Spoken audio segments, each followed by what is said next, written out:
passé aujourd'hui, comme je vous l'ai dit dans la vidéo précédente, aujourd'hui j'ai dû aller régler toute la paperasse merdique et atrocement merdique pour mon choix.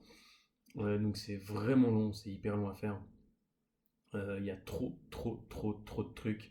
Je comprends pas la moitié de ce qu'ils demandent. Mais bref, c'est assez drôle. Au moins c'est un peu c'est un peu genre on sait qu'après ça va être bon. Vous voyez ce que je veux dire? C'est de la paperasserie un peu casse-couille, mais au moins on est en règle et c'est le plus important.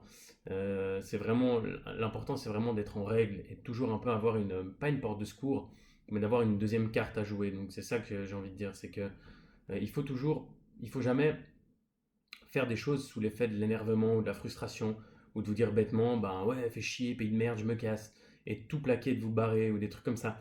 Il faut toujours quand même raisonner correctement et essayer d'être dans le maximum dans les règles. Vraiment, de faire des choses correctement, propres et en ordre. Et vous verrez que dans ce cas-là, vous avez quasiment très peu de probabilité de faire une bêtise que vous auriez clairement pu éviter si vous avez réfléchi un tout petit peu. Donc c'est pour ça que je vous dis, ne faites pas des choses que vous êtes sous l'effet de l'énervement ou de la frustration ou d'une hype, hein, même d'une hype tellement intense, genre d'une motivation tellement intense que vous voulez tout foncer. Et ça, c'est un peu mon cas. Dès que j'ai une idée en tête, genre c'est tête baissée et j'y vais droit devant. Donc souvent, ça peut poser des problèmes parce qu'on ne réfléchit pas. Donc voilà, là, je sais que mon projet n'est pas à vie, mon projet du 1er septembre, vu que comme je vous l'ai dit, je l'ai raccourci. Donc ça va prendre un peu de temps, mais c'est pas un truc hyper long. Mais en fin de compte, ça mérite quand même de faire des choses en règle. J'entends par là de prendre le temps, même si c'est pas définitif, même si c'est temporaire, même si c'est pas long, même bref, ça demande quand même de faire des choses en règle. C'est hyper chiant, mais il faut le faire et c'est très important de le faire. Donc voilà. Sinon, qu'est-ce que je voudrais vous dire d'autre? Donc voilà, j'ai fait tout ça aujourd'hui, j'ai été me renseigner, j'ai appelé tous les organes que je devais appeler pour me renseigner, ils vont m'envoyer tous les documents, j'ai rempli une bonne partie des documents, après il faut que je les mette sous pli, que je les renvoie encore une fois aux organismes concernés, etc. etc. Donc ça va être cool, c'est fait, c'est un peu, pas du tout tout est fait, mais une bonne partie est faite. Donc voilà, ça prend un peu de temps, mais ça va aller. Demain, qu'est-ce que je vais faire? Demain, je vais essayer de mettre en ordre pour dégager cette bagnole. Donc vraiment, je vais essayer de me démerder pour amener les plaques et la carte grise et virer cette caisse.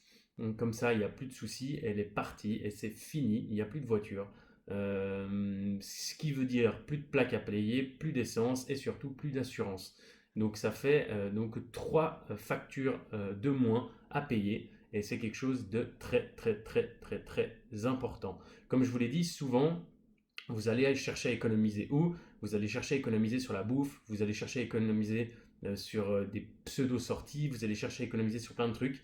Mais regardez, faites vraiment un budget de vos dépenses et vous verrez qu'il y a énormément de choses complètement inutiles que vous payez, des abonnements, plein d'abonnements, plein d'assurances qui sont complètement inutiles, plein de suppléments d'assurance, vous savez, pour des multitudes de garanties, etc. Et souvent, vous voulez économiser sur un café à 3 balles, alors qu'en fin de compte, il suffit juste de faire un petit tour, de remplir correctement vos impôts, de faire des demandes par exemple pour des aides ou alors faire des demandes pour vous aider à faire vos impôts pour réduire au maximum vos impôts. Et il y a plein de solutions, mais les gens n'y pensent pas parce que c'est chiant, parce que c'est vraiment la paperasse. Mais c'est très important. Donc là, pourquoi je vous parle de ça bêtement maintenant? C'est parce que justement, j'ai viré la voiture, enfin je vais virer la voiture et justement il n'y a plus de plaque, plus d'assurance, donc très important. Donc c'est bête, mais ça me fait une économie presque de 300 balles tous les 6 mois. Ça va être 8, ça fait presque 1500 balles d'économie par année. C'est pas énorme, mais c'est 1500 balles quand même en un claquement de doigts. Donc voilà, c'est fait et comme ça je suis content. Donc ouais, demain je vais m'occuper de ça. Demain je vais aussi. Aujourd'hui, qu'est-ce que j'ai fait aussi? J'ai défini aussi mon planning de tout ce que je vais faire, mon nouveau challenge en gros, parce que comme je vous l'ai dit, c'est plus mon choix est plus un pari sportif, on va dire. Ma décision, c'est plus un pari sportif et ça nécessite une bonne dose de sport. Donc j'ai un peu refait un nouveau, euh, comment on dit, une nouvelle routine que je vais devoir, suivre. Donc, parce que la routine va me prendre pas mal de temps. Encore une fois, c'est toujours la même chose, les routines prennent énormément de temps. Et celle-là aussi, elle ne va pas manquer comme toutes les autres, elle va prendre du temps. Mais voilà, au moins ça va être fait. Ça a nécessité pas mal de sport, je vais rechanger mon alimentation, donc le régime keto a été super. Là, je vais partir sur un régime un tout petit peu plus protéiné, quand même pas mal keto, parce que j'ai beaucoup aimé et je me sens beaucoup mieux depuis que je fais du keto. Et je vais me débrouiller pour manger pas mal aussi de temps en temps, pas mal de sucre lent et tout ça, mais pas trop souvent. Je vais essayer de manger un jour sur deux ou un jour sur trois. Pas tous les jours, parce que c'est pas très très bon. Comme je vous l'ai dit, il y a plein de sources d'énergie qui sont possibles, mais on va regarder, on va se débrouiller et de toute façon, on va trouver le régime optimal. J'ai juste pas envie de retrouver, vous savez, c'est down, c'est up, c'est down, c'est up, c'est down, parce que là, je suis vraiment en constante performance et il n'y a pas trop de soucis là-dessus. Donc sur ce, j'en suis à là. Pas mal de petites modifications à faire, pas mal de nouvelles choses à tester. Donc on verra ce que ça va te donner. Sur ce, sinon, donc ça a pris une bonne partie de la journée, hein, entre autres parce que je vous garantis que faire tous les appels et tout, c'est hyper casse-couille. Mais bref. Donc demain, je vais faire ça. Donc demain, ça va être de nouveau un peu paperasserie, enfin mettre de l'ordre dans ma vie. Je vais encore faire le tri chez moi parce que j'ai encore des trucs que je dois donner, que je dois acheter. Donc voilà, ça va prendre encore une fois une bonne partie parce que n'oubliez pas, je vous parle de ça, mais tous les matins, je fais ma routine du soir. Tous les soirs, je fais ma routine du soir. Ma routine du matin me prend 3h30. Ma routine du soir me prend à peu près 1h30. Plus encore tout le traitement des commandes et du SAV de la boutique qui me rapporte de l'argent. Donc c'est vraiment, on s'en rend pas compte, hein, mais il me reste pas énormément de temps pour respecter les délais de lever ou de coucher. Donc voilà, les journées passent relativement vite et je ne vais pas vous répéter à chaque fois tout ce que je fais vu que vous avez capté mes routines. Donc voilà. Sur ce, je donne un petit conseil de David Goggins, pour ceux qui ne le connaissent pas. Donc c'est l'homme qui a été élu l'homme le plus fort du monde, mais pas au niveau physique, mais au niveau mental, qui dit une chose assez ouf et qui est tellement vraie, qui résume totalement l'humanité à l'heure actuelle. C'est si vous voulez des résultats, donc il n'y a même pas besoin de chercher très loin pour avoir des résultats ou quoi que ce soit, hein, tous les résultats, la richesse, le bonheur, le plaisir, peu importe. Si vous voulez des résultats, soyez prêt à faire ce que 99% des gens ne sont pas prêts à faire. Et en fait, indubitablement, la réussite, donc selon votre définition, va arriver.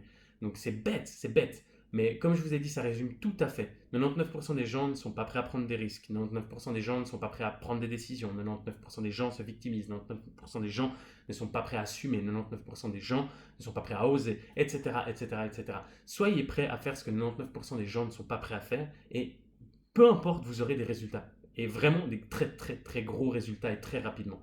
Donc voilà, c'est un peu le petit conseil du soir qui est bête, mais vraiment bête, mais qui marche réellement.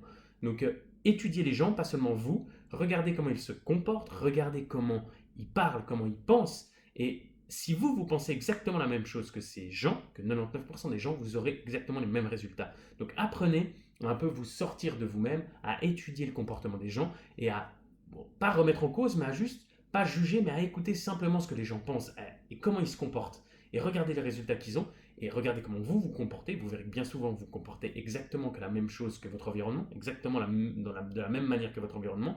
Et dans ce cas-là, vous allez avoir exactement les mêmes résultats que ces personnes. Donc il va falloir changer des choses. Donc voilà, soyez prêts à faire ce que 99% des gens ne sont pas prêts à faire.